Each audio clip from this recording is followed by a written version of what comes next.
واقعاً صحیح ہو. یہ واقعہ میں آغا دشتی کا نہیں پڑھتا، میں آغا خراسانی والا واقعہ پڑھتا ہوں.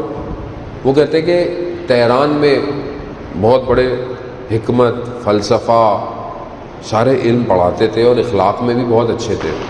تو وہ کہتے ہیں کہ میں ایک دن مدرسے میں بیٹھا ہوا، ایک شخص جوان سا لڑکا آیا، عجیب اس کی حالت، عجیب اس کے بال، عجیب اس کی کیفیت. مجھے کہتا ہے کہ جو میرے نام سے پکارا اور کہا کہ جو کلاس نمبر 16 ہے اس کی چابی ہے. ہاں. کہا مجھے ابو علی سینا کی منطق پڑھاؤ. اب کہتا اس نے ایک تو مجھے اتنا بولا تو میں منع نہیں کر پایا. اب میں نے اس کو منطق پڑھانا شروع کر دی.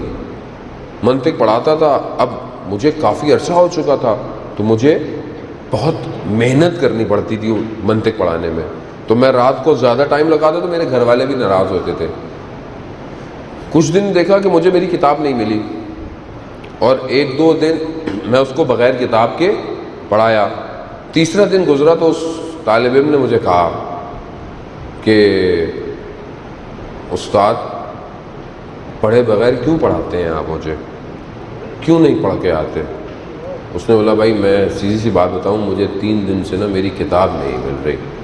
کہا آپ کے گھر میں بستروں کی فلانی تہ کے نیچے آپ کی بیوی نے آپ کی کتاب چھپا دی ہے.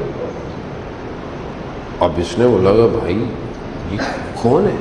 یہ گھر جا کے دیکھا تو واقعی کتاب وہیں پڑی گئی. اس نے گیس میں بولا بھائی تم کون ہو؟ کہا میں کوئی بھی ہوں. کہہ رہا نہیں مطلب. کہتا ہے ایک تو تم نے میرے نام سے پکارا، میں تمہیں جانتا بھی نہیں تھا. پھر تمہیں یہ بھی پتا تھا کہ کون سی کلاس خالی ہے، تم نے اسی کی چابی مانگی. پھر اب تمہیں یہ بھی پتا تھا کہ یہ کتاب کہاں پڑی ہوئی ہے. تو کہہ رہا ماجرا کیا ہے؟ کہا میں فلانے گاؤں میں رہتا تھا، میرے والد ایک عالم دین تھے باعمل، اور وہ بڑا مجھے چاہتے تھے کہ میں پڑھائی وڑھائی کروں، لیکن میں نے اپنی زندگی کو ایسی گزارا ہوا اور دھیان نہیں دیتا. خوب ایک دن میرے والد کا انتقال ہو گیا تو گاؤں والوں نے وہ جو میرے والد کا لباس تھا مولانا کا وہ مجھے پہنا دیا. اب مجھے آتا جاتا تو تھا کچھ نہیں، میں نے محنت نہیں کی.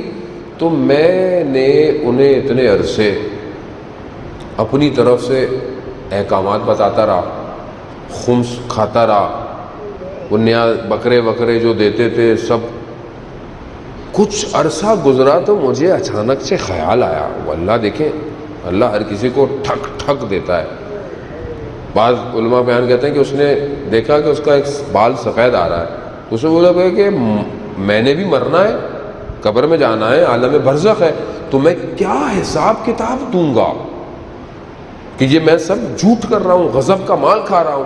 تو کہتا ہے ایک دن میں نے سب کو جمعے کے دن پورے گاؤں والوں کو بولا کہ بہت مہم مسئلہ ہے، سب آئے اور میں نے ان سب کے سامنے اعتراف کیا کہ میں اتنے عرصے سے آپ سب سے غلط کام کر رہا تھا، اپنی مرضی سے احکام بتاتا تھا، اور تو آپ مجھے معاف کر دیں. معاف کیا کرتے، انہوں نے جو کر سکتے تھے کیا.